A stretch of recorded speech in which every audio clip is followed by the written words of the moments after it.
Ahora, pues sencillamente les estaba dando unos minutos, ¿verdad? Para poder comenzar.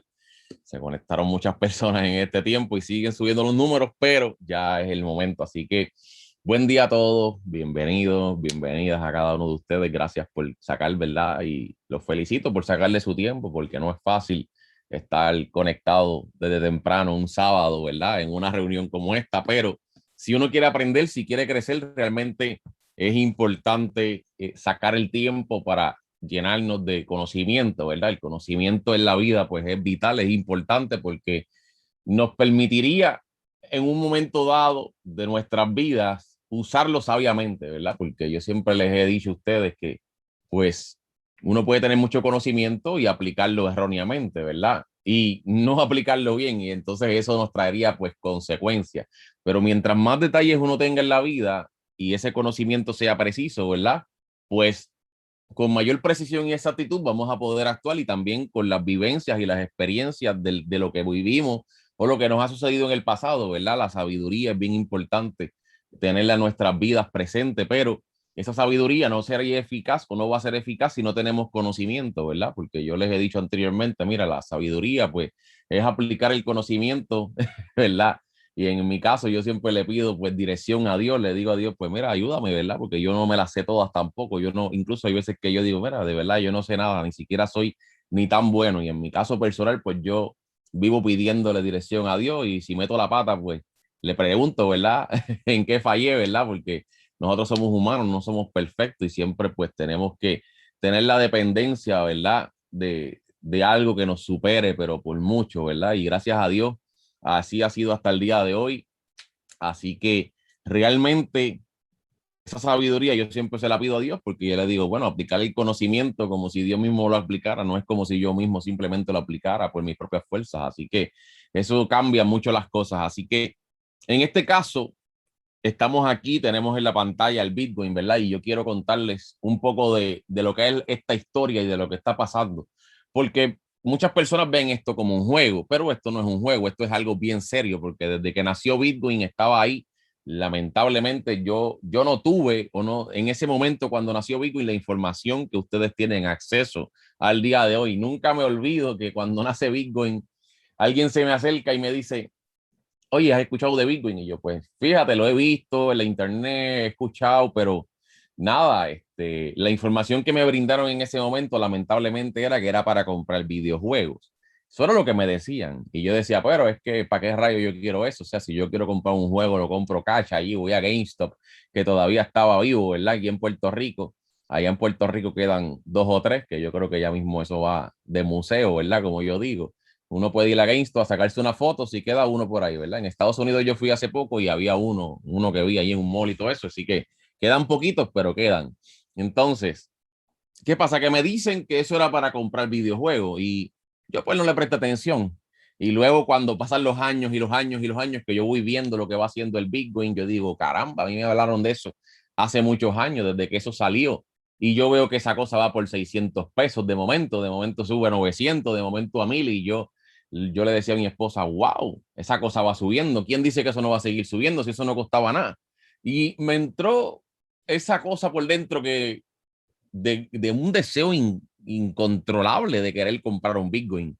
Porque en ese momento era lo mejor que yo conocía o era lo máximo que yo conocía. O sea, yo nada más sabía que existía un Bitcoin. Me acuerdo cuando nació Ethereum, salió Litecoin, todo ese revolú. Pero yo no sabía nada. Pero lo máximo que yo tenía de conocimiento era Bitcoin, porque fue lo primero.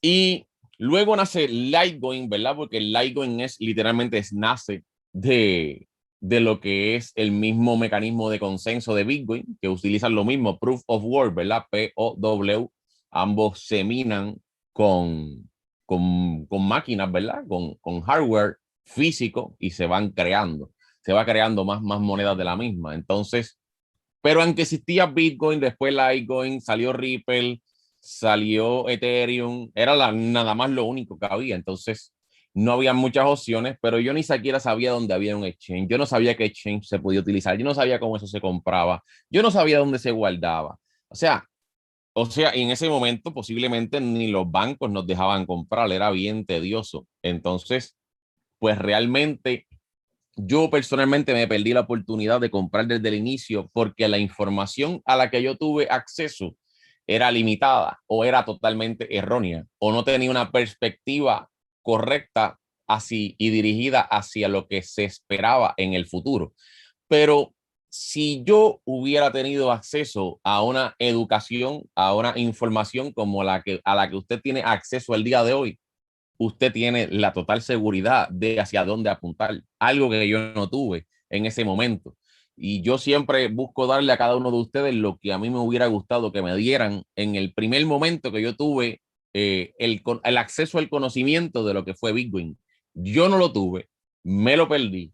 Hoy día estaríamos allá en el Forbes Magazine, allá con Jeff Bezos o algo así, ¿verdad? Hablando, posiblemente, porque si me hubieran brindado toda información, yo hubiera invertido y hubiera aguantado presión, ¿verdad? Y hubiéramos vendido por allá por el 2017, por lo menos en los 20,000 pesos, posiblemente porque yo hubiera seguido trabajando y me olvidaba de eso, porque realmente uno sin conocimiento uno compra y se queda tranquilo ahí, porque no tenía el conocimiento, pero haberlo comprado, incluso por lo menos ponerle 200, 500, 1,000 pesos, y en ese momento, gracias a Dios, yo hubiera tenido la oportunidad de ponerle incluso hasta más, hubiéramos podido comprar muchos Bitcoin, ¿verdad? Porque costaban cuando nació un cuarto de un centavo y luego se mantuvieron en un centavo. O sea que con cada dólar comprábamos 100 Bitcoin. Imagínate usar por lo menos $2,000. Wow. Por lo menos a un centavo, ¿verdad? Con $2,000 tendríamos ahí en este momento unos, vamos a ver, 2,000, 0.01, unos 200,000 bitcoins. Así que eso sería, ¿verdad? Nos posicionaría en un precio, en un valor bien interesante de dinero, porque 200,000 bitcoins al precio de hoy, vamos a ponerle $34,000, son 6,8 mil millones de dólares, ¿verdad? Solamente con $2,000. Ahora, eso es un caso hipotético que nos podría haber sucedido. Hay gente que sí les sucedió porque lo hicieron, compraron barato, compraron incluso millones de dólares. O sea que al día de hoy hay fortunas que son literalmente que no se pueden ni estimar el valor que tienen, ¿verdad? Porque no se sabe, porque hay casos y hay casos, ¿verdad? Hay wallets que tú no sabes a quién pertenecen y están llenas de billones y billones y billones de dinero, pero están ahí y no salen a la luz pública. Entonces, el Bitcoin yo siempre digo que no fue una casualidad. Todo esto fue a propósito, ¿verdad? ¿Por qué a propósito? Me explico. Cuando Bitcoin nace, no nace de casualidad, nace con un propósito, una finalidad. Pero en ese caso a mí me dijeron que la finalidad era comprar videojuegos, algo que era totalmente erróneo. O sea, el Bitcoin tenía otros usos. Ahora, vamos aquí, voy a seguir para adelante. El Bitcoin al día de hoy se encuentra pues en este punto, ¿verdad? Estamos en los $34,000 y esto está en una zona de compra bien interesante. Pero, ¿por qué yo les muestro este gráfico? Porque este gráfico muestra algo bien peculiar. El Bitcoin, esta línea que usted ve acá abajo, es donde estaba el precio del Bitcoin allá en los años 2010 más o menos. Y aquí dice que costaba, aquí lo dice al lado derecho, 0.01 centavos. Al día de hoy cuesta 34,602 al momento de yo sacarle esta foto. Ahora, llegó a más de $64,000 en este año.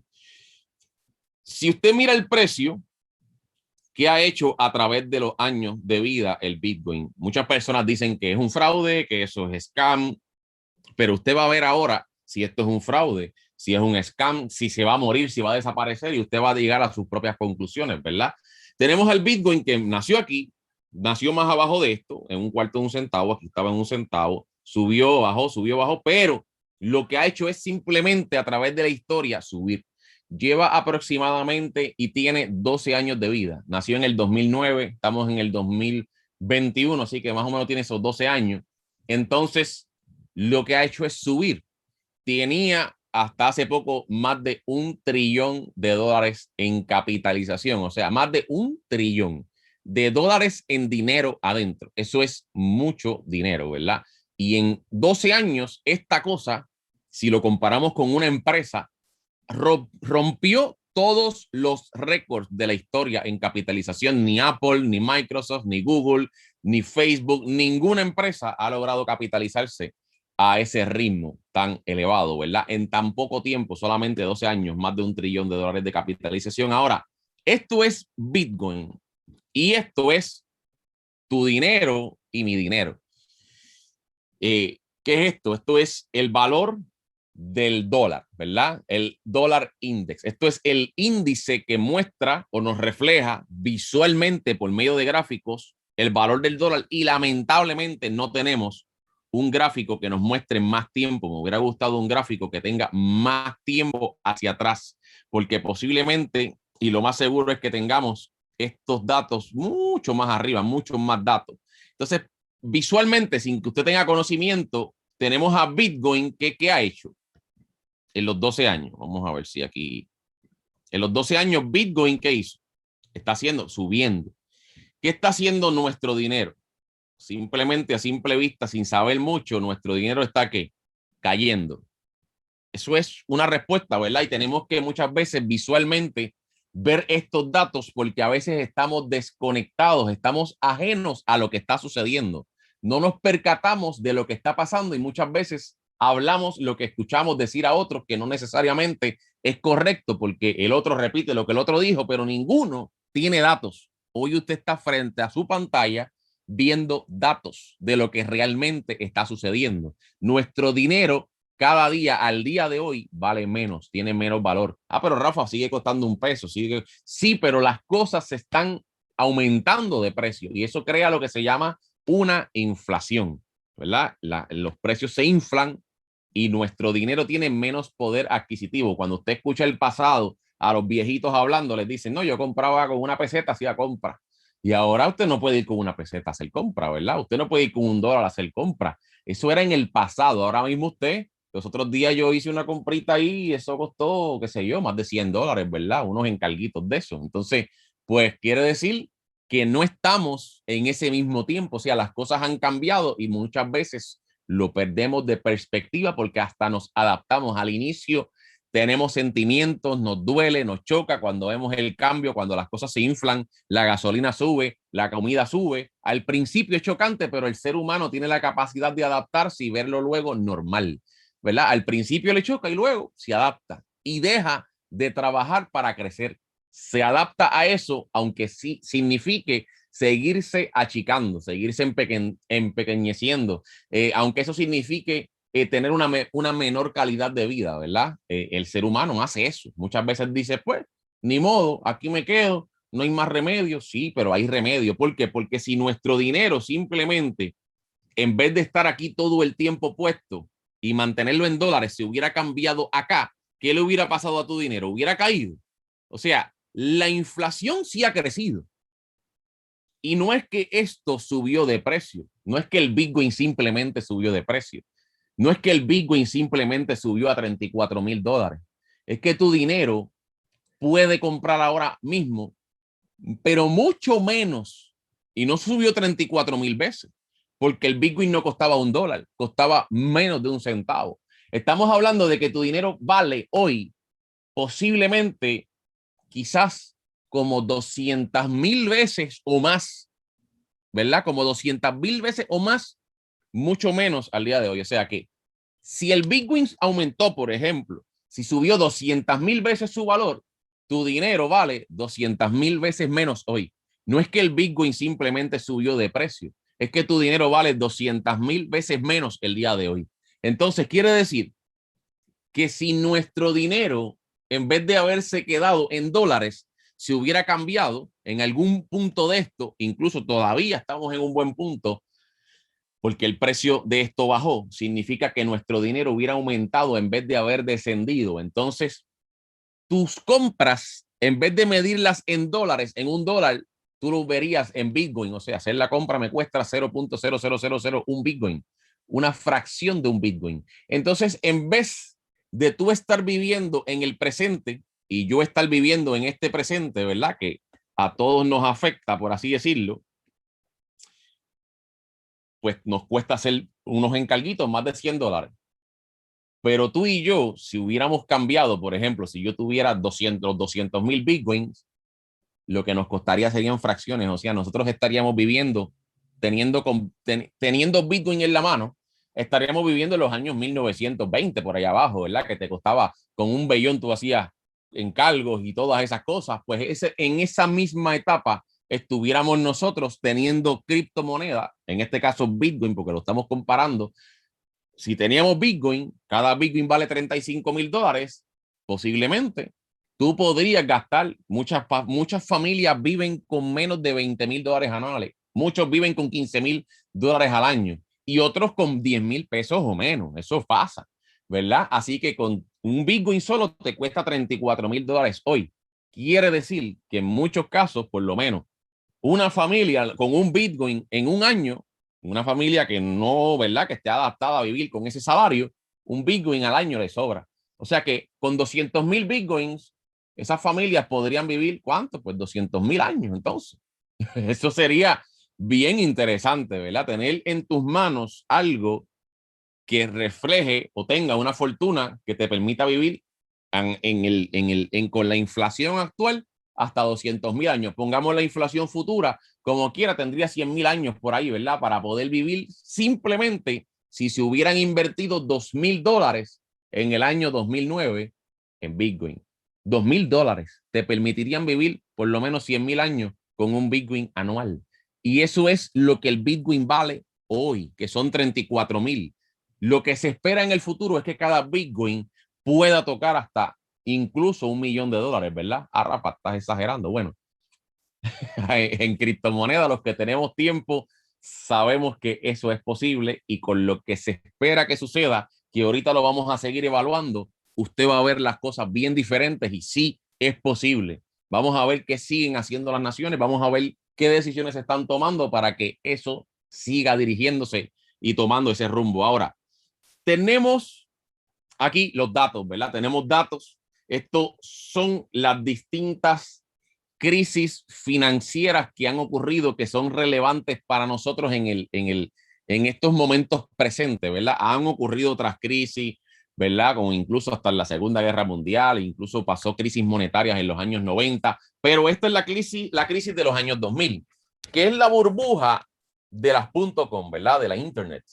El precio del índice, ¿verdad? Del Standard & Poor's estaba subiendo y bueno, ahí cayó. Aquí luego estaba la burbuja de lo que fue el mortgage o la banca hipotecaria en el año que 2008. Ahora, vamos a ver esto más claro.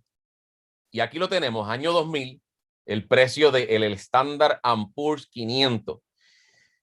Para los que son nuevos y no saben qué es el Standard & Poor's 500, esto yo lo he explicado ya 2.500 millones de veces, pero siempre hay que explicarlo porque si yo fuera nuevo, yo no sé qué DH es el Standard & Poor's 500, entonces yo necesito estar consciente y tener claro qué es el Standard & Poor's, qué significa eso y por qué debe ser importante para mí. El Standard & Poor's 500 agrupa o contiene dentro de sí, aquí lo dice, Standard & Poor's 500, S&P 500, aquí si usted lo busca en trading, si usted es trader y sabe dónde buscar, cuál es la aplicación que utilizamos, pues escribe SPX.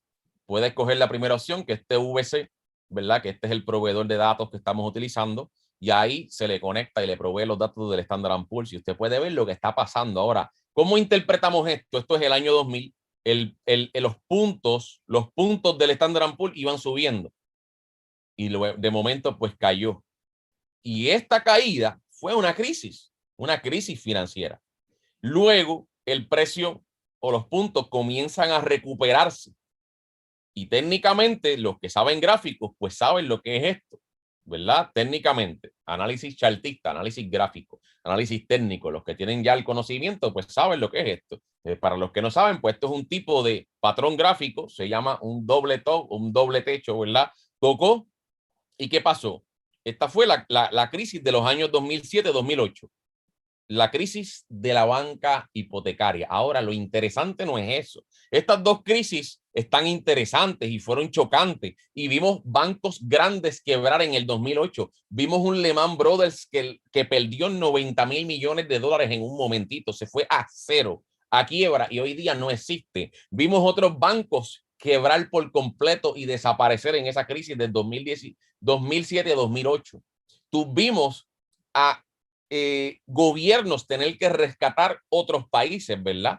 En este caso, hasta Estados Unidos fue rescatado, Grecia fue rescatado y muchos otros países de la nación, de la Unión Europea también fueron rescatados porque en esta caída nada más hubo una gran crisis. Hasta dicen que los cajeros automáticos perdieron el dinero, no había dinero. Nosotros no experimentamos eso en Puerto Rico porque nosotros no teníamos ese tipo de préstamos, no estamos en los Estados Unidos, no se comportó igual el mercado, pero los estadounidenses, muchos lo sintieron, lo vivieron. Muchos billonarios ultra ricos aquí quedaron pobres, ya cayeron en cero literalmente, de billonarios a pobres literalmente. Entonces, en esta caída, que fue lo que nosotros le llamamos una corrección, aquí se perdió mucho y todavía en el 2021 sentimos el efecto de esa crisis. Ahora, lo que está bien interesante no es eso, porque esta subida fue interesante y esta subida fue interesante, pero la subida más interesante es la que está pasando ahora, que es la subida más absurda que jamás hemos visto en la historia de este índice. O sea, por primera vez este índice, si lo miramos en contexto por completo, y vamos a ir, me voy a ir a Google, vámonos a Google. Si usted, ahí salió, este soy yo, Rafa Arroyo Oficial. Usted me puede buscar ahí en Instagram. Si usted es nueva, le puede dar follow. Ahí puede ver las cosas que yo publico, comparto, ¿verdad? Y puede estar atento y atenta a los enlaces de las reuniones cada sábado. Pero vamos ahora a lo que es el gráfico. Y vamos aquí a buscar en vivo lo que es el SPX para que usted vea en contexto. Y esto es bien interesante porque miren, 2020, 2000, año 2007, 2008, año 2000, bueno, esto es absurdo, o sea, esto empezó a subir del año 2009 y esto no ha corregido así, corrigió aquí cuando hubo lo que fue que el petróleo se fue a cero, no sé si se acuerdan, se fue a negativo. Cuando empezó la pandemia fue esto, ¿verdad? Aquí tenemos las fechas y todo, ahí caímos por ahí para abajo, pero literalmente esto es un impulso completo que todavía no se detiene. Y miremos la historia, miremos el pasado, o sea, ¿dónde, en qué otro momento de la historia tenemos una subida tan absurda como la que tenemos ahora? O sea, estamos viviendo unos momentos bien interesantes. Miren esto, esta subida estuvo chévere si la miramos desde aquí. Y la caída y las repercusiones de las próximas correcciones fueron interesantes, pero miren esto. Estamos desde acá abajo y vamos por acá arriba. Estamos acá arriba. O sea, nunca en la historia esta cosa había subido tanto. Entonces, ¿cómo será la corrección? ¿Cómo será cuando nos toque en algún momento corregir hasta dónde va a pasar? ¿Qué va a pasar? Y tal vez a usted diga, yo no sé qué rayos se refiere, yo no sé qué dice, yo no sé qué significa. Técnicamente, ¿verdad? Cuando uno es trader, cuando uno es inversionista, pues uno sí le gusta la subida, pero mientras más grande la subida, nosotros por experiencia sabemos que más grande posiblemente va a ser esa caída, más dura va a ser esa caída y tenemos los condimentos y todo bien lo que se necesita para que eso suceda actualmente, ¿verdad? Ahora, vamos por acá.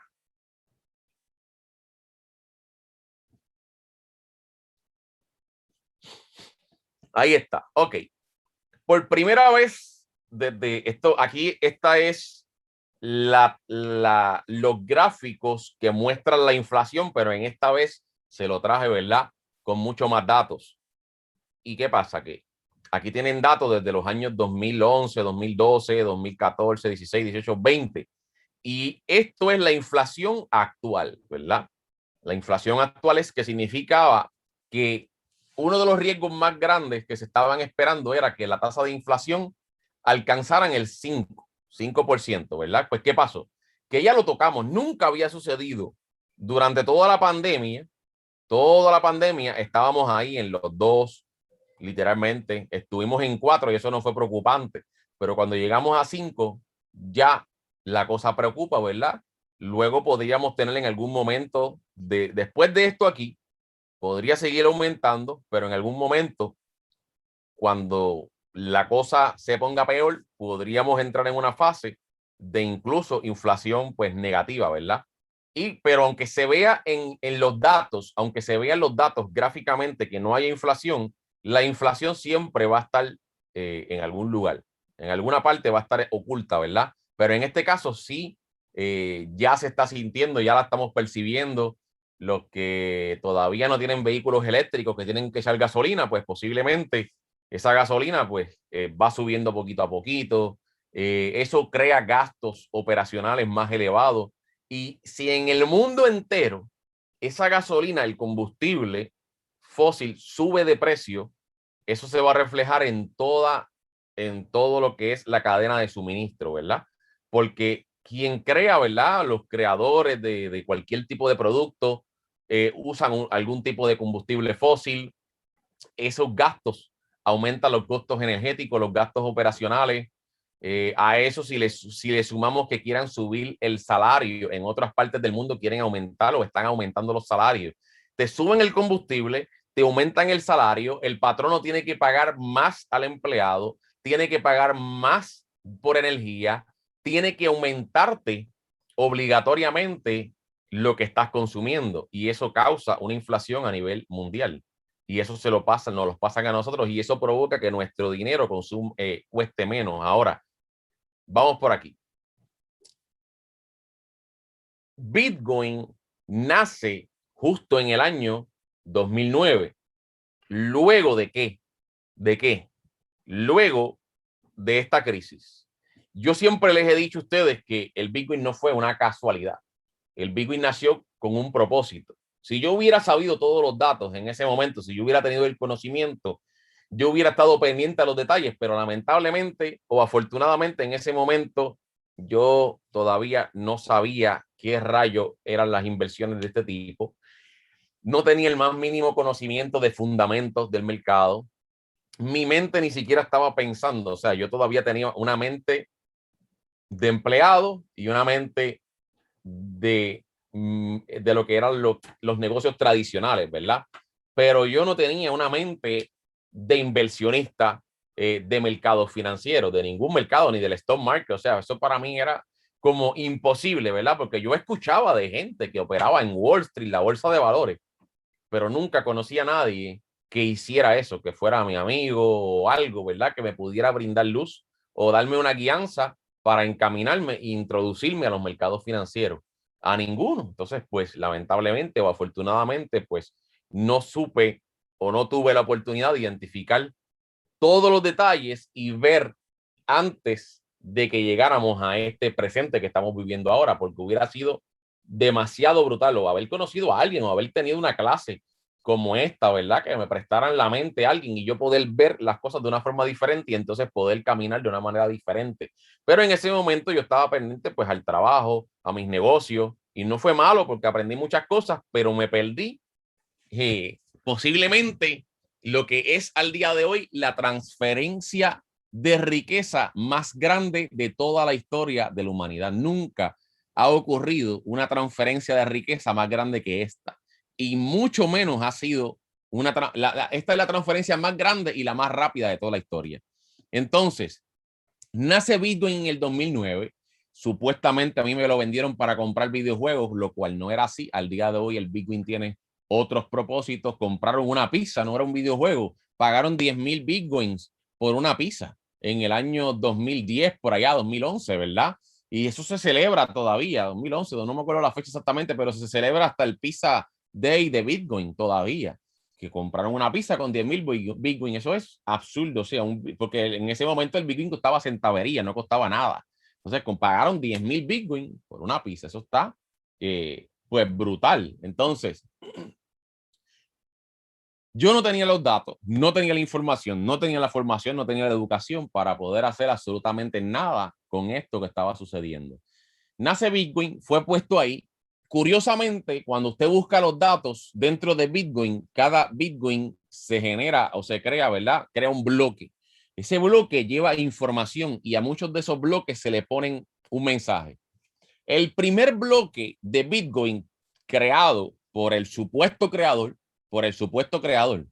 y voy a decir siempre el supuesto creador porque nadie sabe quién creó Bitcoin al día de hoy realmente, ¿verdad? Por así decirlo. Satoshi Nakamoto crea Bitcoin, crea el primer bloque de Bitcoin y en el primer bloque de Bitcoin dice un mensaje, tiene un mensaje que nunca se va a borrar. Y ese mensaje desde su nacimiento dice, el canciller está a la espera del segundo rescate bancario. Así dice, el canciller está a la espera. Eso está escrito en Bitcoin. El primer bloque se llama Génesis. Se llama Génesis, ese es su nombre, el bloque Génesis, el bloque inicial, el bloque del nacimiento tiene escrito: el canciller está a la espera del segundo rescate bancario. Y eso es curioso porque eso es un título que estaba puesto en un periódico en ese día cuando el Bitcoin nace. Pero, ¿qué pasa?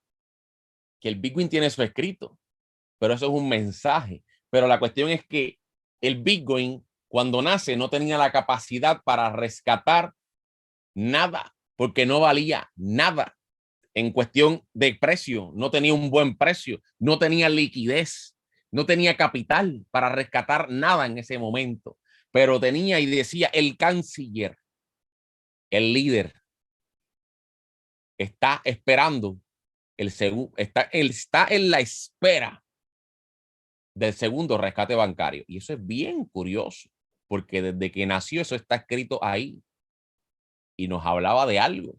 En ese momento estábamos en una crisis y decía: el canciller está a la espera del segundo rescate bancario. Pues qué curioso, ¿verdad? Pero el Bitcoin no podía hacer nada, pero al día de hoy, Bitcoin sí puede hacer mucho. Y en el futuro, Bitcoin va a ser mucho más ahora. Vamos a ver qué está pasando más adelante. Nace Bitcoin, nace con ese mensaje oculto, ¿verdad? Ahí dentro, y digo oculto porque a pesar de que estaba y está a la luz de todo el mundo, poca gente sabe que eso está ahí, está oculto en ese bloque y está escrito en ese bloque, en el primer bloque de su nacimiento. Entonces, nace Bitcoin luego de una crisis con un mensaje, ¿verdad? Bien peculiar desde su nacimiento, y luego fue diseñado con un sistema que cada 4 años, exactamente siempre que hay elecciones, el Bitcoin hace lo que se llama un halving. Y eso significa que cada 4 años el Bitcoin, de la forma en que él se crea, es minándolo. Y cada 4 años los mineros reciben menos Bitcoins por crear un bloque. Los que crean Bitcoins al inicio recibían 50 Bitcoins de recompensa hasta el año 2012. Año 2012 fue año de elecciones. En el año 2016, los mineros empezaron a recibir 25 Bitcoins de recompensa. Pero, ¿qué ocasiona o qué ocurre cada vez que la recompensa a los mineros se les reduce? Eso ocasiona, y ese es su diseño. Por diseño, el Bitcoin hace esto. Y voy para Google otra vez, porque usted tiene que verlo. Pero ahora voy a buscar el gráfico mío, que está estudiado por completo ya. Vamos para aquí. A ver si lo encuentro. Creo que es este. Vamos para acá. Ese gráfico, usted no va a entender muchas cosas, pero yo ese gráfico no lo toco porque ese gráfico tiene hasta el futuro ahí. Tiene el pasado, tiene el futuro ya marcado. Entonces, ok. Esto es el año 2012, primer halving. Esto tiene todo marcado. Primer halving, dónde terminó la subida del Bitcoin, la caída, el tiempo de espera. Segundo halving, dónde terminó la subida. Tercer halving, todo está aquí trazado. Ok. Primero sucede el primer halving en las elecciones año 2012. El precio que hace, aquí lo ven, sube y luego corrige, ¿verdad? Cae. Segundo halving, año 2016, julio. ¿Qué hace el precio luego? Después de las elecciones. El precio de Bitcoin, ¿qué hace? Sube y luego cae. Estamos en el presente, 4 años después. Eso está fríamente calculado. Y si usted entiende esto, usted va a saber lo que va a pasar en el futuro antes que pase. O sea, ¿qué va a pasar en el 2025? ¿Qué va a pasar en el 2029? Usted se puede responder porque los datos están aquí. El destino de Bitcoin es subir hasta aproximadamente el año 2100, se los he dicho anteriormente, 2140 aproximadamente, que es que se supone, supuestamente, según los datos, que se extraiga o se mine el último Bitcoin. Posiblemente ninguno de ustedes aquí, ni yo, vamos a estar vivos para allá, pero en el año 2140 aproximadamente es que se va a crear el último Bitcoin. Entonces, aquí estamos. Año 2020, año de elecciones, y después de las elecciones, ¿qué pasó?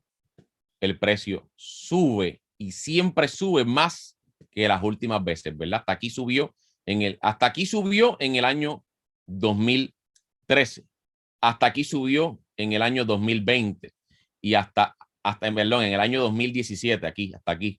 Y en el año 2021 ya va por aquí. Pero si repetimos la historia, que no podemos decir que se va a repetir, si la repitiéramos, todavía faltaría tiempo porque siempre históricamente el precio sube en su máximo en diciembre. Así que así ha sido históricamente, ¿verdad? El precio después de las elecciones, el siguiente año sube hasta diciembre. Es normal, ¿verdad? Que suba, baje y luego suba, pero estamos en un panorama bien distinto al del pasado. Nunca en la historia y en el desarrollo de Bitcoin se había visto lo que se está viendo en este año. Es una cosa increíble. O sea, se habla de Bitcoin por todos lados, los gobiernos, las empresas, corporaciones, multinacionales, bancos y sobre todo lo que crea todo está hablando de cripto. Y esto es bien vital. Es por primera vez que sucede esto, por primera vez que esto se ve a estas escalas y eso cambia las reglas del juego. Que no te gusta tal vez lo que estás viendo, ¿no? Que un pana mío me dijo que el Bitcoin está cayendo, yo te garantizo, y aunque no se puede garantizar en las inversiones nada, el mercado cripto vino para quedarse, no se va a morir, va a subir contigo, con el pana tuyo, con la amiga tuya o sin ti, eso no importa, que tú no estés adentro, que el vecino no entre, esto va a subir, esto se va a quedar, esto va a ser adoptado y adaptado, ¿verdad? En todas las naciones del planeta Tierra que así lo deseen, el mercado criptográfico como tal, ¿verdad? Va a tener uso, ya tiene uso, pero va a tener mucho más en el futuro. Ahora voy a cambiar esto.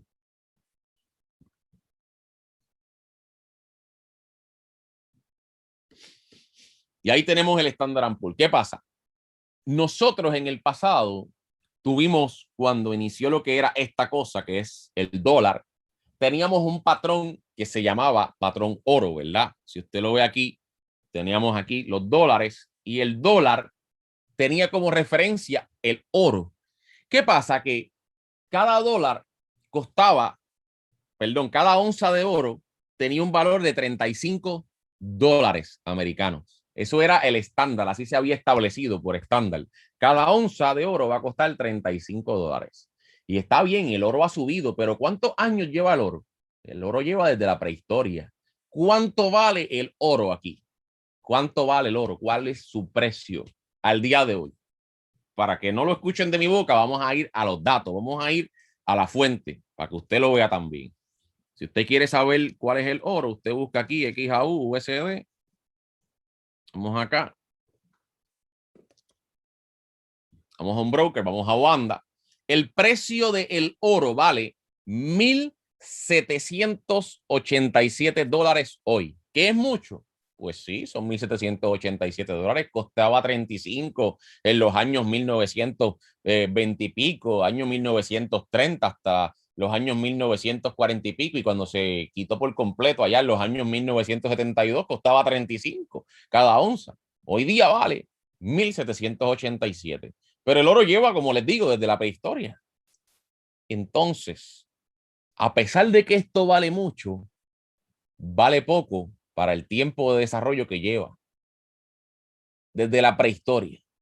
Y desde la prehistoria que existe esto, su capitalización son aproximadamente 10 trillones de dólares.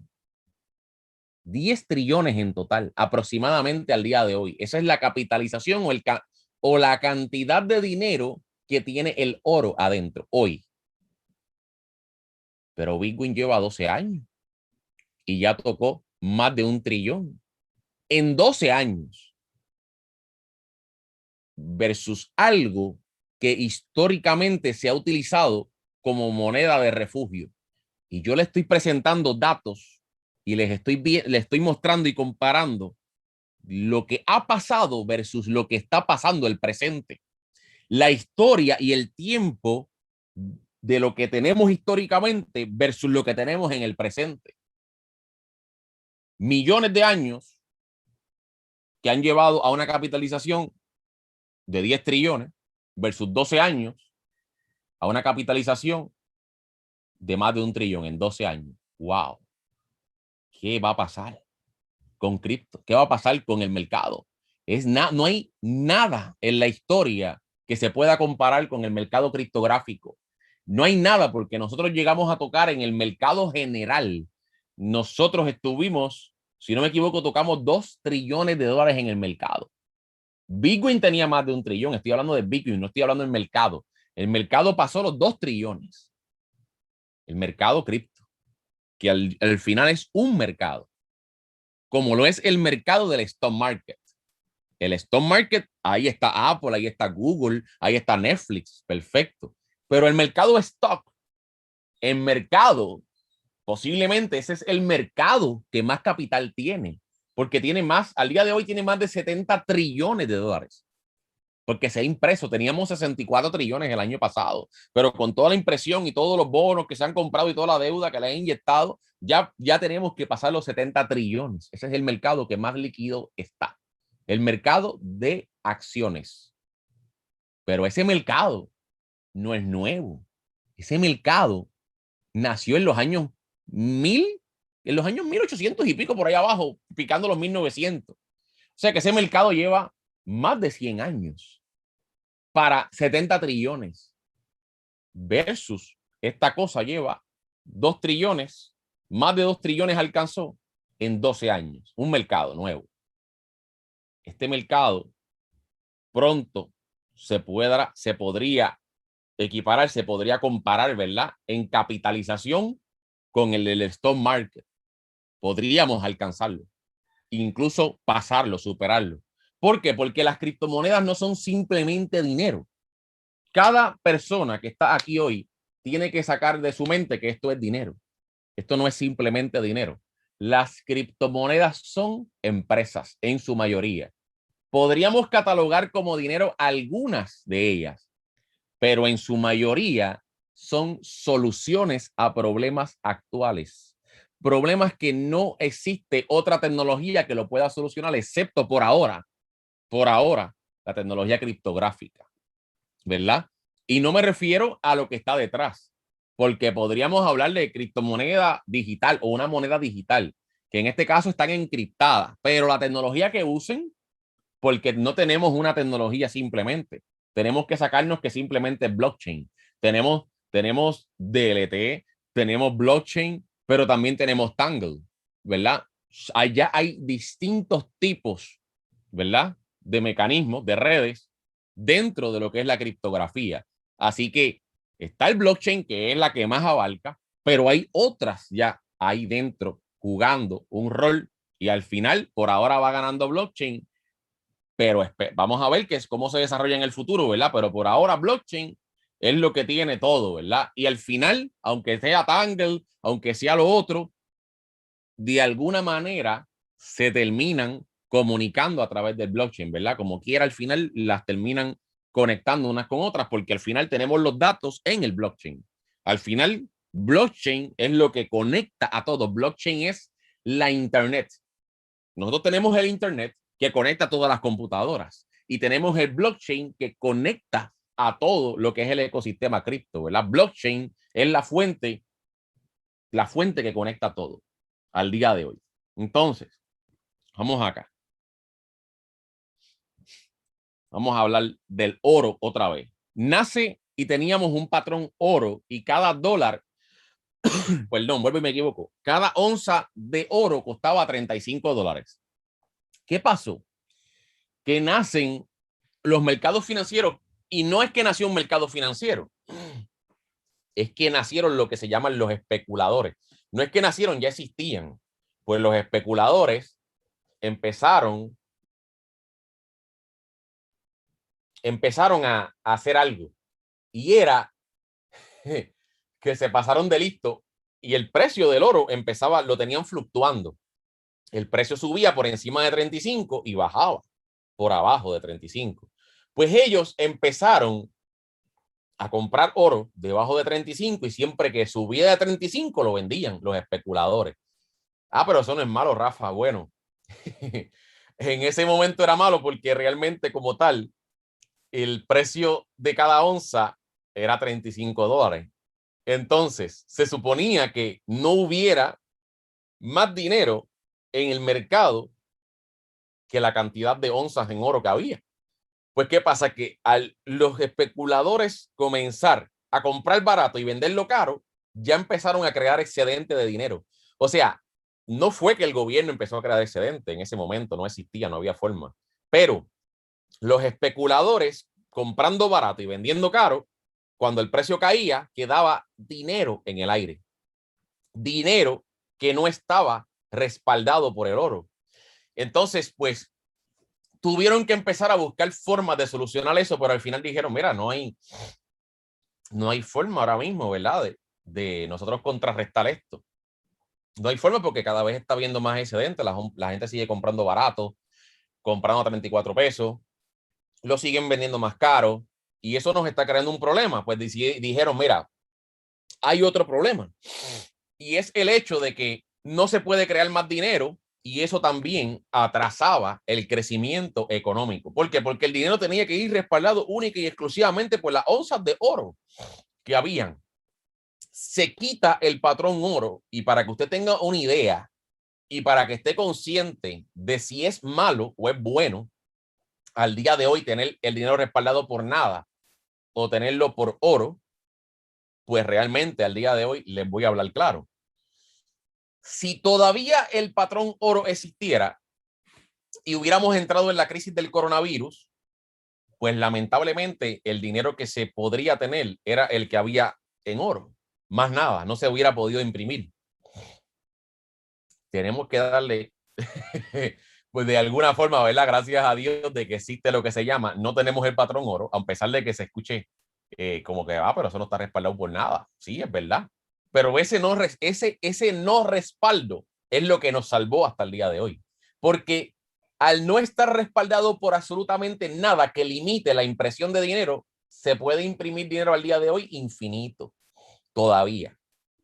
Y pudieron imprimir a nivel mundial más de 10 trillones de dólares, ¿verdad? Más de 12 trillones en total a nivel mundial. En Estados Unidos se imprimió más de 9 trillones, una cosa así, una cosa bien absurda. Literalmente 10 trillones se imprimieron en un año, una cosa anormal. Entonces, esa capacidad de imprimir ilimitadamente, que se llama o se le conoce como expansión cuantitativa, ¿verdad? Esto que usted ve aquí, es la flexibilización, en menor medida flexibilización cuantitativa. Es una herramienta no convencional de política monetaria utilizada por algunos bancos centrales para aumentar la oferta de dinero, aumentando el exceso de reservas del sistema bancario, por lo general mediante la compra de activos financieros en el mercado, ya sean acciones, bonos privados y bonos del Estado. Al aumentar la masa monetaria, el valor de la moneda disminuye. ¿Qué dice aquí? Que cuando se imprime dinero, el valor de la moneda ¿qué? Disminuye y produce inflación. Disculpen. Y con ello se reducen las tasas de intereses a largo plazo. Ok. Esta medida suele ser utilizada cuando los métodos más habituales de control de la oferta de dinero no han funcionado, como cuando la tasa de interés de descuento o la tasa de interés interbancaria están cerca de cero. Ahora mismo estamos en ¿qué? Literalmente estamos en cero. Exactamente estamos viviendo un escenario con todas las características que nos obligaron a imprimir dinero. Cosa que si hubiéramos estado respaldado por oro no se podía hacer. Lo cual hubiera dificultado o nos hubiera, ¿verdad?, lastimado seriamente, hubiera colapsado el mundo, nos hubiéramos quedado pelados, no te hubieran podido enviar los 1,200 pesos, los 600 pesos, los 2,000, no hubieran podido enviar el PUA así a lo loco. ¿Por qué? Porque no se podía crear así dinero de la nada. Ahora se puede, por ahora se puede. Si esta herramienta de expansión cuantitativa se sigue utilizando, pues está bien, pero se está buscando ya y según se dice, según se habla, ¿verdad? A nivel, en las voces que van, como dicen, de pasillo, pues ya se está hablando de que quieren limitar lo que se llama esta relajación de expansión económica, de expansión de dinero. Se llama limitar o de alguna forma por algún momento o no sé cuánto tiempo quitarle lo que se llama la expansión cuantitativa. ¿Por qué? Porque se les fue la mano.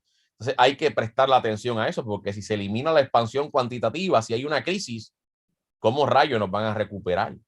¿Cómo van a recuperarlo? Eso salió los otros días. Me hubiera gustado mucho poder traerles esa noticia al día de hoy para que usted vea lo que está pasando, ¿verdad? Porque si quitan esa opción, que es lo que nos ha tenido con vida después del año 2008, eso es preocupante, ¿verdad? Ahora, vamos aquí. Tenemos al Bitcoin y nosotros como inversionistas estamos en la espera de que en este mes, ¿verdad? Se libere lo que se llama las ventas o se liberen los fondos a los inversionistas de Grayscale. ¿Qué es Grayscale? Bueno, eso es uno de los fondos de inversión más grandes de criptomonedas del mundo. Ellos tienen más de 20,000 millones de dólares en cripto. Pero familia, no hay que preocuparse por esto. O sea, esta gente lo que van a liberar son 16,000 Bitcoin. Esto lo que van a liberar son un poquito más de 500 millones de dólares. O sea, realmente, de verdad, esto no es ni de preocuparse. ¿Por qué? Porque lo que van a liberar aquí lo compra MicroStrategy en un día. Ustedes se han dado cuenta de lo que MicroStrategy hace. MicroStrategy ha comprado yo no sé ni cuántas veces en este año. Desde el año pasado está comprando Bitcoin. Todo lo que sueltan y siempre que el precio cae, MicroStrategy lo absorbe.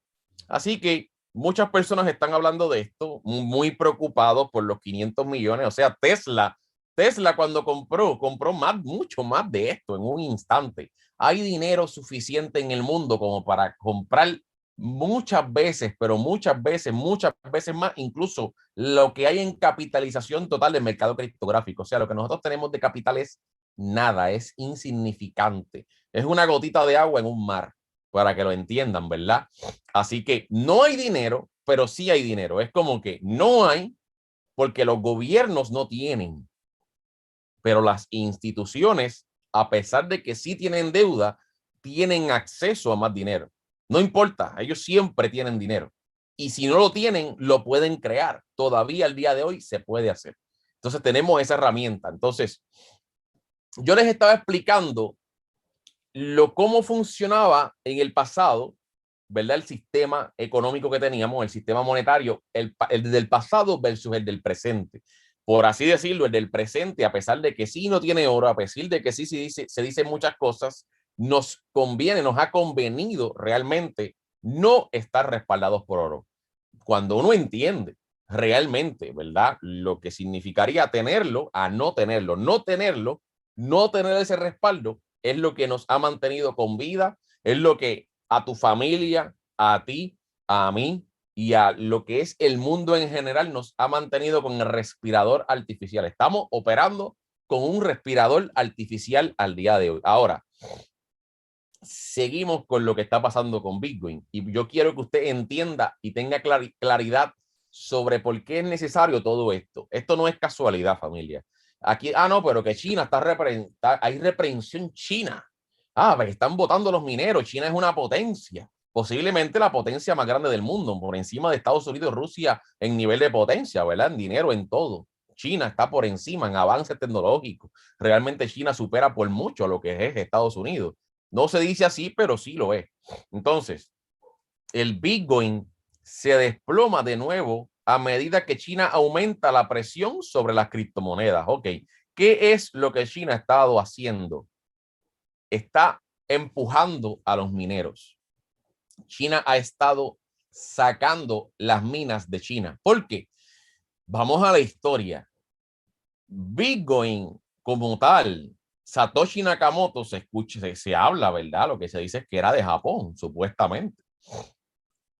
Pero, ¿dónde se crea la tecnología? El mayor creador de mineros está en China, ¿verdad? Que es incluso allá el Bitmain. Y esa gente tiene a su disposición manufacturas baratas. Tiene la tecnología para crear a grandes escalas de una forma muy fácil los mineros que pueden ir a la mayor velocidad cada año. Cada 4 años ellos tienen que mejorar lo que es el algoritmo y la velocidad de los sistemas y tienen todo eso. y lo ha seguido haciendo China durante esos años. Entonces, en China fue donde se inició a operar las minas más grandes del mundo. ¿Qué sucedió con eso? Como ellos iniciaron todo eso en China a grandes escalas, ellos son los que abarcan el mayor poder de hash del mundo.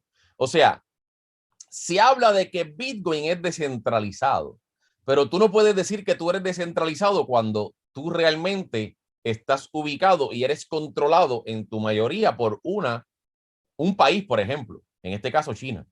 El Bitcoin, familia, se habla de descentralización. Se dice que es descentralizado, pero ¿es de verdad descentralizado? Si fuera descentralizado, que no lo es, porque China al día de hoy, ¿qué hizo? Vamos acá. ¿Qué dice aquí? ¿De verdad las criptomonedas son descentralizadas? ¿Qué dice aquí?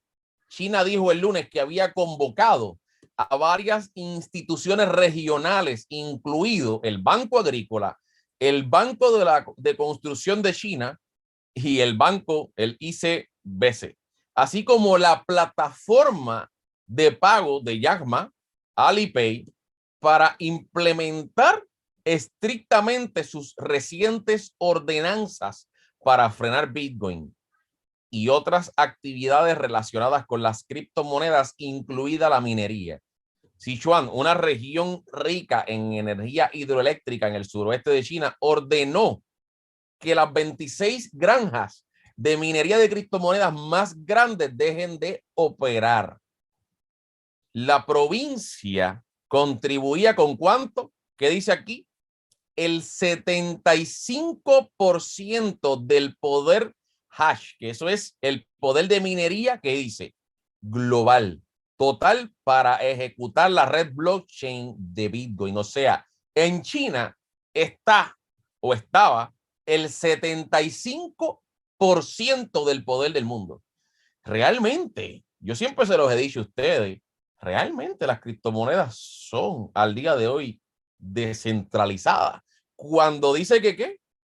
El 26%, o sea, el 75% en 26 granjas y todas están en una sola región, en una sola provincia. Todo eso está ahí, en un solo lugar. Son 26 los que dominan el mayor poder de minería del mundo. O sea que el 75% literalmente del poder de minero, de todo lo que se ha extraído en el mundo al día de hoy, está ¿dónde? Allá, en esa región, ¿verdad? Entonces, realmente es descentralizado. Si fuera descentralizado, no te podían controlar todo lo que está pasando. China tiene un gran poder. China creó y tiene en su poder al día de hoy la máxima tecnología capaz de romper lo que se llama la criptografía. O sea, lo que nos protege, que es estar encriptado, China tiene la mejor tecnología al día de hoy como para romper la barrera criptográfica. No existe en China. China puede romper los bloqueos criptográficos. China puede resolver literalmente y puede acceder a tus datos criptográficos. Ellos tienen esa tecnología, ¿verdad? Y a lo mejor lo podríamos buscar aquí. Déjenme ver aquí un momentito. Vamos a ver si yo puedo. Vamos a ver acá.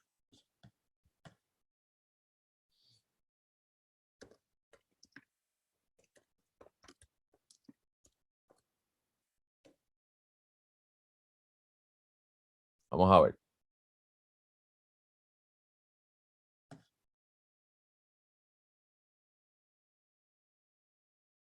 Vamos a ver.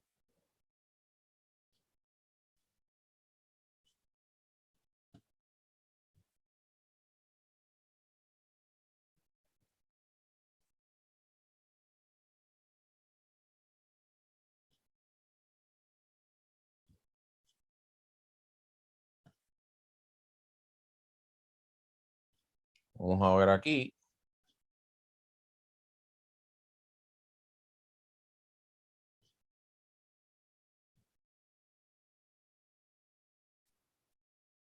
¿Verdad? Y aquí. Vamos a ver si se ve acá, si cambió ya.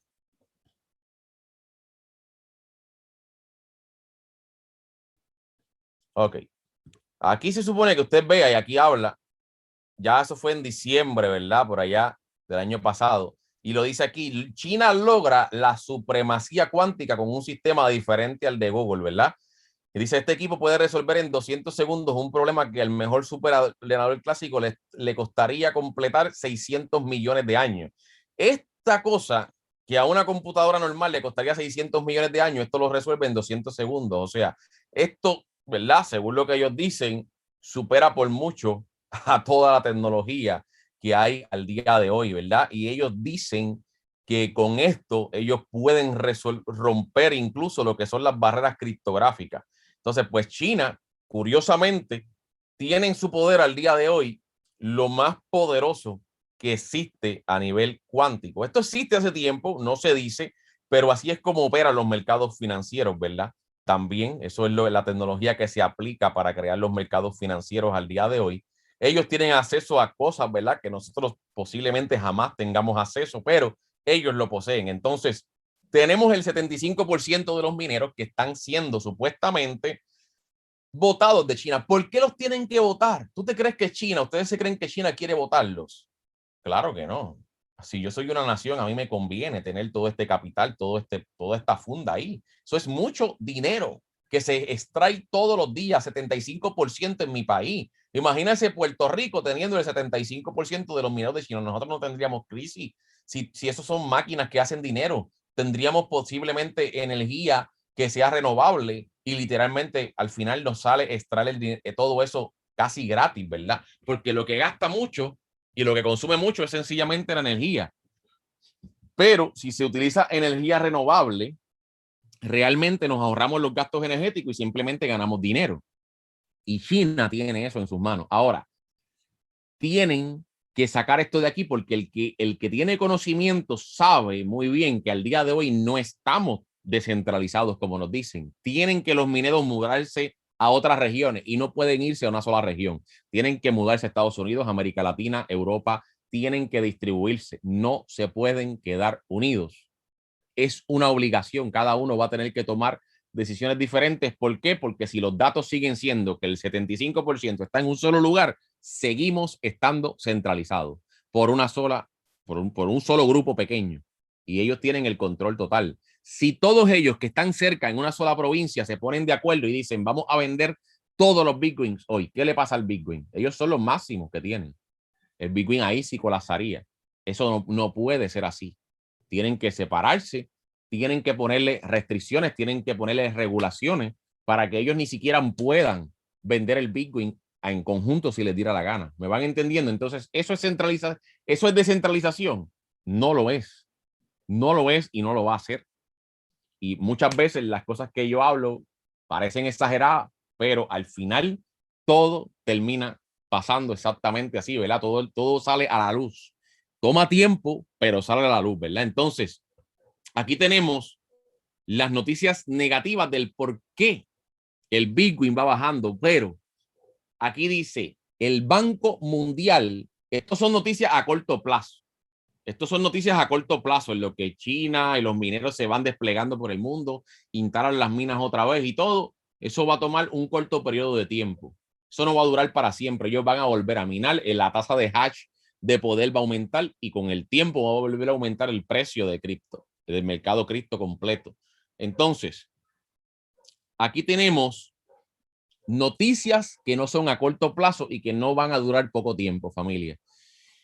Aquí dice el Banco Mundial, y para que ustedes tengan una idea, el Banco Mundial es el banco que, y lo que incluye también el Fondo Monetario Internacional, son las entidades que al día de hoy tienen los mecanismos para ayudar a aquellos gobiernos que no son, por ejemplo, la Nación Europea, que no son la Unión Europea, que no es Estados Unidos. En ese caso cae Latinoamérica, por ejemplo, también está África en todo eso.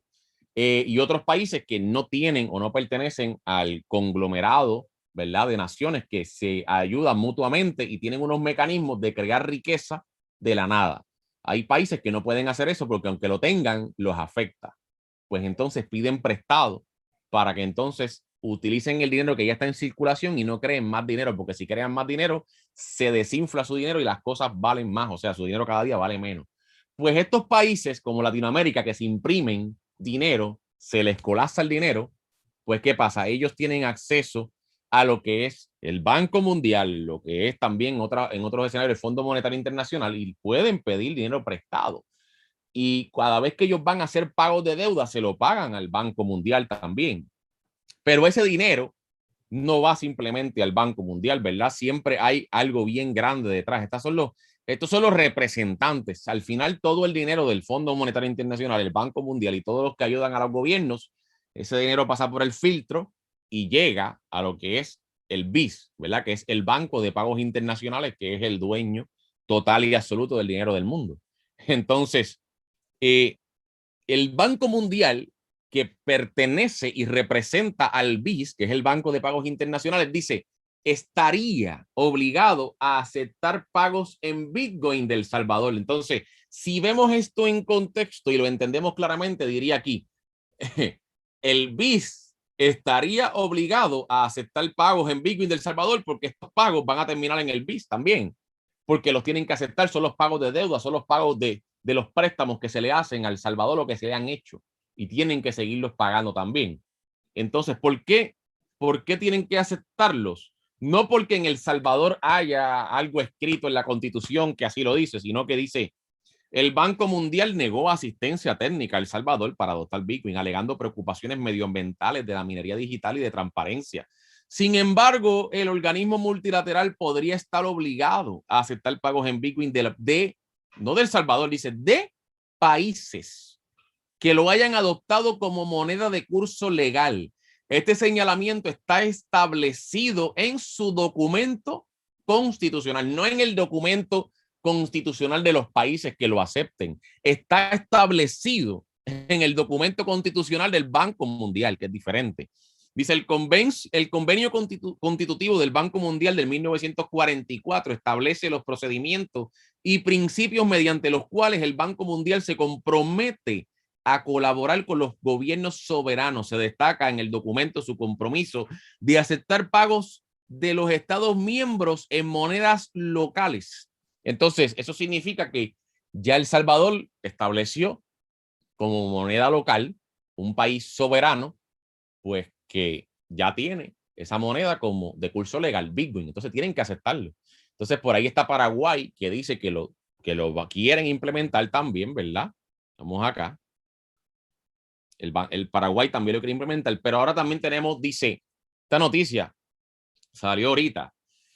Venezuela eliminaría 6 ceros al Bolívar con nueva reconversión monetaria. Esto está bien interesante porque estamos en un cambio y es curioso que de tantos años que Venezuela está en una crisis, justamente en el año 2021, justamente cuando las criptomonedas suben, justamente después de que El Salvador acepta Bitcoin como moneda de curso legal, justamente después de todo eso, es que Venezuela por fin le va a subir el valor a su divisa por primera vez. ¿Por qué rayo? ¿Por qué ahora si lo pudiste haber y podrías haber solucionado esto antes? Si usted está atento a todos los detalles de cómo se mueve y cómo funciona este mundo, usted va a entender muchas cosas que a usted no le harían sentido jamás. Pero si estamos dentro de lo que es los mercados financieros, los entendemos, los conocemos, sabemos muy bien cuáles son esos detalles como ahora y vemos lo que es la cadena de que se está llevando, ¿verdad? Porque esto es una cadena, una cosa lleva a la otra y todo se mueve literalmente bien bonito, si tú lo entiendes. Ahora, tenemos El Salvador que aceptó Bitcoin por primera vez y ahora tenemos a Venezuela diciendo, vamos a eliminarle 6-0 al Bolívar. Eso significa que el Bolívar va a costar más pronto, va a tener más valor. Se eliminan 6-0, imagínense. Nosotros le metemos ahí una funda, imagínense, yo puedo cambiar mis bolívares, me van a dar un montón de dinero si el Bolívar, ¿verdad? Se revaloriza y todo eso. Anyway, el dinero va a costar más, va a tener más valor. Le van a dar mayor poder adquisitivo a lo que es la gente de Venezuela también. ¿Cuánto? No lo sabemos, pero no debe durar mucho. Yo siempre decía, Venezuela es la señal. Lo que pasa en Venezuela va a seguir pasando en el resto del mundo, en toda Latinoamérica. Venezuela es la clave. Venezuela colapsó primero y yo decía, los demás países, los demás países latinoamericanos le van a seguir. Venezuela fue el primero que aceptó, el primer banco central del planeta Tierra que aceptó Bitcoin en el mundo. ¿Quién fue? El de Venezuela. ¿Y qué pasó después? Otros bancos lo empezaron a aceptar y ahora ya tenemos El Salvador que oficialmente puso el Bitcoin como moneda de curso legal. O sea, oficialmente el Bitcoin es su moneda de la nación para el uso. Entonces, ahora tenemos que van a tener más dinero los venezolanos, pero ¿para qué? Aquí dice cambio de moneda en Venezuela y uso de Bitcoin.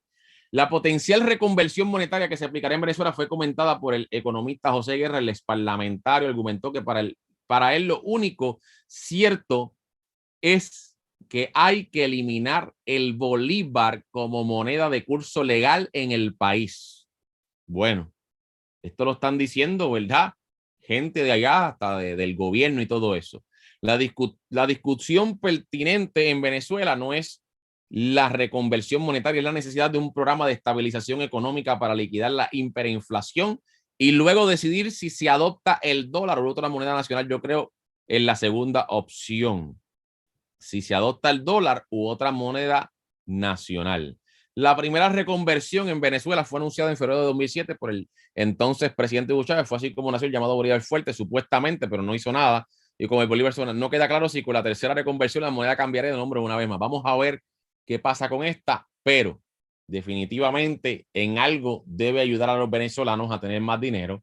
Y si en algún momento oficialmente que ya el Banco Central de Venezuela ya acepta Bitcoin, los pagos y puedes comprar todo, ya ellos pueden hacerlo, aunque no sea una moneda oficialmente de curso legal, sí lo es, porque el banco más grande literalmente ya lo acepta, está avalado. Entonces quiere decir que todos los venezolanos pueden ir cambiando su divisa a cripto, ¿verdad? Y hay otras opciones allá que ellos tenían o tienen todavía lo que era el petro, pero el gobierno, cuando tú cobrabas o cuando cobras tu salario, si eres del gobierno, tú puedes elegir que una parte de tu salario vaya al petro. ¿Qué ellos van a hacer con eso? Yo no lo sé si lo van a eliminar, pero sí tienen Bitcoin y tenían el petro y la gente podía utilizar eso, ¿verdad? Allá en Venezuela.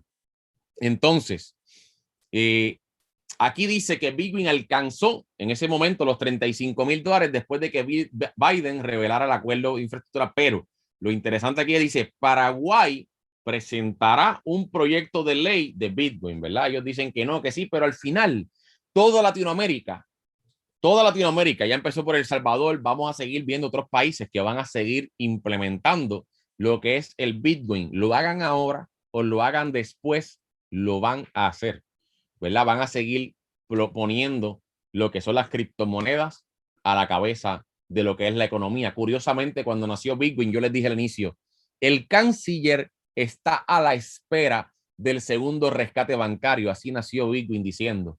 Curiosamente, en ese momento, como vuelvo y se lo repito, no tenía dinero, no tenía capital, no tenía liquidez para rescatar nada, pero hoy el Bitcoin, curiosamente, poquito a poquito, está rescatando económicamente los países, las naciones, poco a poco lo está haciendo, ¿verdad? Entonces, el mensaje escrito desde el nacimiento de Bitcoin, hoy día, poco a poco, está cumpliendo que su función y no cualquier rescate, posiblemente el más grande de toda la historia de la humanidad, familia. Esto no es un juego.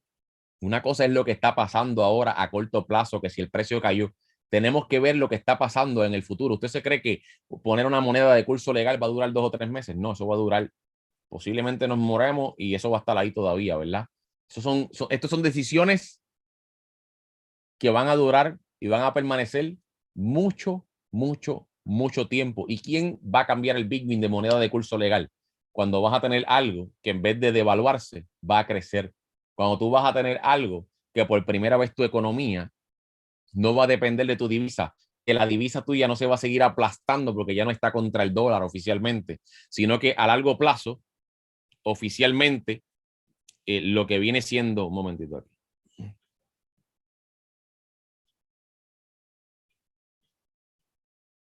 no sé qué le pasó a esto aquí.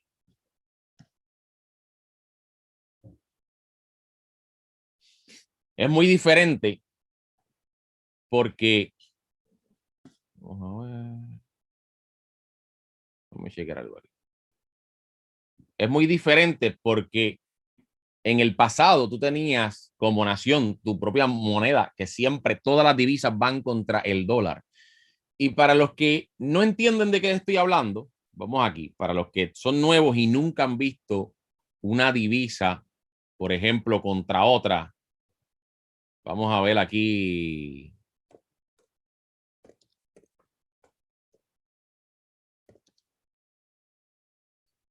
Es que no me acuerdo cuál es.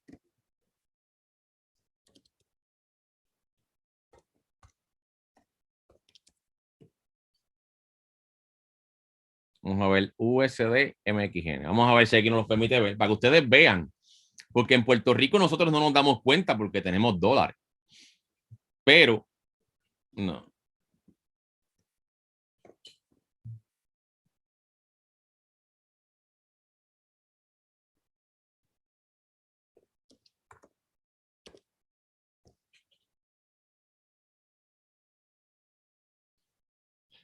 Ok. Pues aquí, esto es el dólar, ¿verdad? El dólar está primero. Si el dólar está primero, significa que el dólar va subiendo, ¿verdad? Y el peso pues va bajando. Pues entonces aquí no tenemos mucha historia porque la más está desde el 2009. Si tuviéramos más historia, podríamos ver incluso más subida. Pero a esto es lo que pasa. Si tú tienes una divisa, el dólar siempre te va quitando terreno, ¿verdad? Tu dinero vale menos, menos, menos, menos, menos. Usted lo ve así, pero usted tiene que entender que mientras esto va subiendo, tu dinero vale menos, menos y menos y menos, ¿verdad? Y eso es bien preocupante porque imagínate tú vivir en un país que todos los días tú te tienes que levantar con la preocupación de que realmente ahí sí tú ves la inflación. No simplemente de que los precios aumentan, pero tú también ves tu dinero cotizando, cambiando. Ahí sí tú lo ves. Aquí nuestros pesos, nuestros dólares valen uno y no vemos que cambien. Pero allá sí se ve. Tú ves Argentina todos los días cambiando que si los precios de las cosas y el valor de la divisa cotizando diferente. Y esto es aquí, esto es nada. Porque si seguimos buscando otros gráficos, por ejemplo, el de Venezuela y todo eso, ustedes ven como eso colapsa y colapsa y sin freno, o sea, no tiene freno. Es bien absurdo. Pues imagínate tú cambiar ahora mismo a algo que en vez de estar cayendo todo el tiempo, tú tengas algo que simplemente está en tu país y en vez de caer, sí cae, pero sube. Y a pesar de que haya inflación, tu pueblo y tu gobierno, si se mantiene, a pesar de que no importa lo que Estados Unidos diga o elija o China se peleen, tú tienes un Bitcoin que su destino es subir. Y cada 4 años su destino es subir más que los últimos 4 años de lo que subió, ¿verdad? Y eso es lo que ellos tienen ahora mismo y están eligiendo para ellos y para los suyos. Entonces, ok, aquí tenemos ahora más señales. Un alcalde, una persona de verdad que posiblemente sea el alcalde de Nueva York. Y curiosamente, en el 2021 vamos a tener posiblemente un alcalde de New York. Ah, pero ¿qué importancia tiene eso, Rafa? ¿Qué importancia tiene esto? Diantre, que si esto cae en New York, esto tiene mucha importancia. ¿Por qué? Porque en New York está que Wall Street. Y si eso está ahí, tenemos a un Wall Street que es bien tradicional. En Wall Street no se acepta, a pesar de que muchos lo quieren, a nivel general no se quiere Bitcoin, no se quiere la criptomoneda. Pero si ya tenemos desde los gobiernos, el gobierno apoyando a Bitcoin, trayendo a Bitcoin, yo lo quiero en Wall Street, yo quiero todo esto, yo quiero un ETF. ¿Qué es lo que está pasando ahora mismo? Tenemos el alcalde y vamos por aquí porque tenemos aquí una cosa que se quiere hacer. Dice la SEC debería haber aprobado un ETF de Bitcoin hace mucho tiempo, dice el regulador Pierce, Hester Pierce, esa es mamá cripto, ¿verdad? Pues, ¿qué pasa? La comisionada de la SEC, Hester Pierce, dijo que en un ETF de Bitcoin está atrasado y argumentó que sus rechazos anteriores de dichos fondos son una especie de doble estándar. ¿Qué pasa? ¿Qué dice aquí? Durante años, el regulador más poderoso de Wall Street, que dice, ha negado las solicitudes de las bolsas de valores y las firmas financieras del país para listar valores que rastreen Bitcoin. Ok, dice aquí que el regulador más poderoso de Wall Street, perfecto. Pero ¿qué tenemos aquí ahora? Un alcalde que curiosamente es pro Bitcoin y quien se opone básicamente es el regulador. Pero si tenemos un alcalde que sea pro Bitcoin, que sea pro cripto, ¿qué vamos a tener? Vamos a tener sucediendo exactamente pronto el ETF oficialmente. Todo se está alineando. Si tú logras verlo, si ustedes logran verlo, si logran entenderlo, no importa. No importa lo que pase en el mercado a corto plazo, lo importante es lo que nos va a pasar a largo plazo. Tenemos aquí ya la SEC, que es lo que regula y es lo que tiene una demanda contra Ripple. Estos son los más poderosos que pueden mandar y decir qué va a pasar oficialmente en el mercado. ¿Qué dicen ellos? La comisionada de la SEC, ella quiere un ETF. ¿Qué es un ETF? Un ETF se crea, sí tiene Bitcoin, pero tiene otras monedas. Y se crea un pote, un índice, por así decirlo. Y usted sabe lo que va a pasar con ese índice, familia. Y se los voy a adelantar porque si usted ve y usted tiene la oportunidad de invertir en eso, cuando eso salga a largo plazo para su futuro, usted no tiene que sacar los chavos de ahí porque su destino es este. Usted va a ver lo que va a pasar. Esto es lo que va a pasar. Pero más grande que todo esto. Esto es lo que va a pasar con el ETF. Esto es. Cuando se cree ese ETF, vamos a ver esto. Sube, sube, sube, sube, sube, sube, sube, sube, sube. Y por eso es que se dice que lo que hemos visto en el stock market, eso no es nada comparado con como cuando se cree oficialmente el ETF de la SEC. Aquí dice, si la SEC aprueba ETF de Bitcoin, inflaría la mayor burbuja de qué? De la historia. Entraría dinero al ETF, pero a la misma vez estaría entrando más dinero a Bitcoin en el mercado criptográfico. Y eso nos catapultaría a unos niveles increíbles porque ese ETF va a estar aprobado por la SEC, que es lo que están esperando los inversionistas institucionales y las empresas de Wall Street. Ya esto nos lleva a otros niveles. Y esto está a punto de pasar. No ha pasado, pero va a pasar. Entonces, otra cosa que tenemos el alcalde, ¿verdad? Un posible alcalde allá en New York, pro Bitcoin, pero también tenemos el alcalde de Miami. Y poco a poco vamos a seguir viendo alcaldes, gobernadores y todo ese revolú por ahí para abajo, aceptando y avalando cripto. Y al final vamos a llegar poquito a poquito. Imagínense Estados Unidos poco a poco llenándose de gente en el liderato apoyando cripto. Si no lo apoyas, vas para afuera, simple, así funciona esto. O no te avalo, no vas a ser reelegido y así va a seguir pasando. Entonces, poquito a poquito vamos viendo puntos bien claves donde los líderes ya son pro cripto. Y eso va a seguir regándose por toda la nación y al final va a llegar ¿a dónde? Al máximo liderato de Estados Unidos, allá a la Casa Blanca oficialmente. Van a estar apoyando cripto, Congreso cripto, presidencia cripto. Pero todo eso tenemos que verlo antes que suceda. Y eso tenemos que verlo, tenemos que entenderlo, tenemos que creerlo para entonces poder aguantar todo el proceso de desarrollo que esto requiere, familia. Entonces, ¿qué tenemos aquí? Aquí, esto es Puerto Rico. Se estaba intentando subir el sueldo. Tenemos una inflación ya. Se suponía que si todo se está inflando, como hace más o menos 13 años no se inflaba, desde el 2008, se suponía que tu sueldo aumentara, el mínimo obligado. Pero dice que no progresan las medidas para restituir derechos a los trabajadores y subir el salario mínimo. Ni los derechos vuelven, ni sube el salario mínimo. Y muchas veces no nos damos cuenta de lo que está pasando. Tenemos una inflación que ya está. Se suponía que hubiera una solución ya, porque ya está pasando algo. Pero curiosamente no pasa nada en la otra parte con el ciudadano. Curiosamente, y voy a hablar con nombre, el gobernador de Puerto Rico, ¿verdad? Pierluisi había dicho que incluso a los de energía eléctrica y todo, ¿verdad? Autoridad de energía eléctrica le iban a dar un retiro y todo, que no se preocuparan, que él firmó una ley, que iban a tener un retiro digno con unos beneficios que, bueno, una cosa increíble. Pero aquí dice ahora, la Junta Fiscal demanda a Pierluisi y a los líderes legislativos para anular ley de qué? De retiro digno. Y aquí dice algo bien interesante. La ley 7 le hace que, esto lo dice la Junta de Control Fiscal, esto va por encima. La Junta va por encima del gobernador, por encima del gobierno, de cualquier entidad. ¿Quién gobierna Puerto Rico? ¿Quién lo gobierna? Entonces respóndase usted.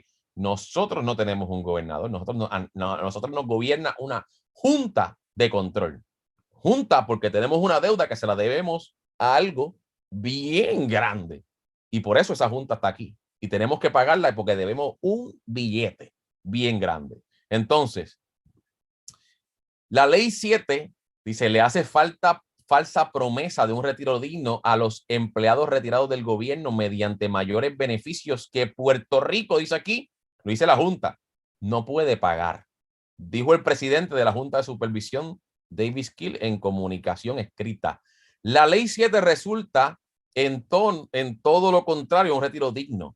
Pondría en peligro los beneficios de retiro en el futuro, ya que la ley no puede ni podrá financiar adecuadamente lo que promete. Dice, Puerto Rico permanece en una crisis fiscal y la implementación de la ley 7 descarrilaría el proceso logrado en alcanzar una reestructuración de deuda consensuada, prolongaría la bancarrota, resultaría en inestabilidad fiscal y retrasaría la recuperación. Aquí están diciendo ellos que Puerto Rico está ¿en qué? En quiebra. No estoy diciendo yo. Nosotros vivimos en un Puerto Rico en quiebra. A Rafa, pero ha habido chavo y el PUA y todo eso. Eso vino de la impresión de dinero. Eso vino de ayudas, ¿verdad? Extra. Ayudas que no siquiera estaban contempladas en el escenario actual. Ayudas federales que no están en el presupuesto de Puerto Rico porque Puerto Rico está, que dice aquí, quebrado. Y dice, Puerto Rico no puede pagar. Y muchas personas pasan por alto todos estos detalles y siguen viviendo todos los días tranquilitos. No importa, la vida hay que disfrutarla, haz lo que te dé la gana.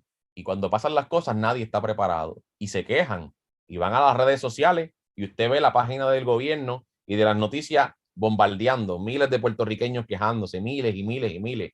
Pero le das a las ayudas y se compran un televisor, se compran una barra de sonido, se compran un Can-Am. Usted se va a Evis Motor y usted ve las motoras, usted ve los Fortran, usted ve los jet ski yéndose, mire, como si eso fuera, o sea, absurdo.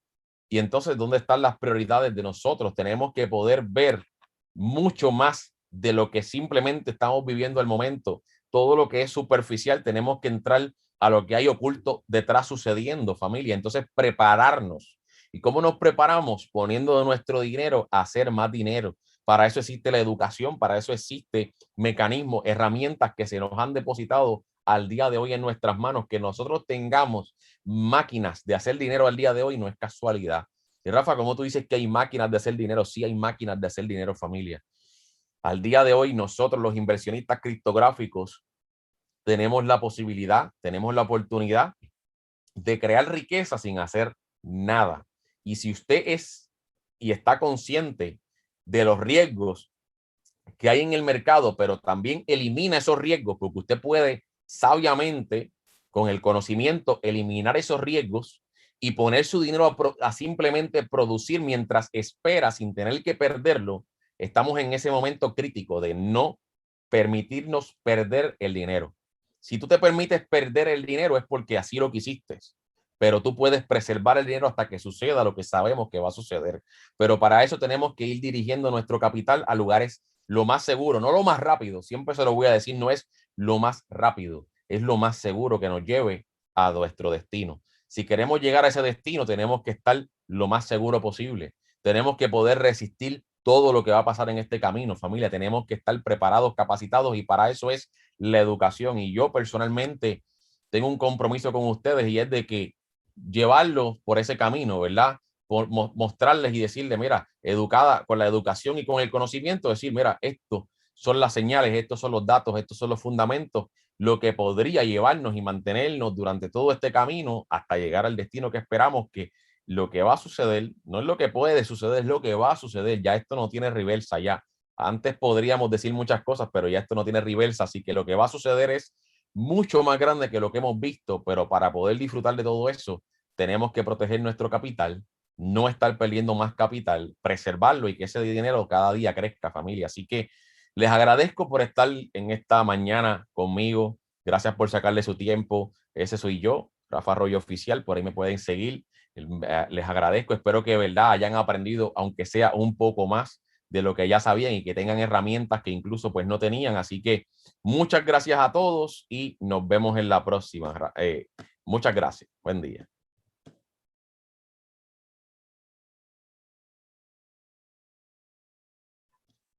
Recording stop.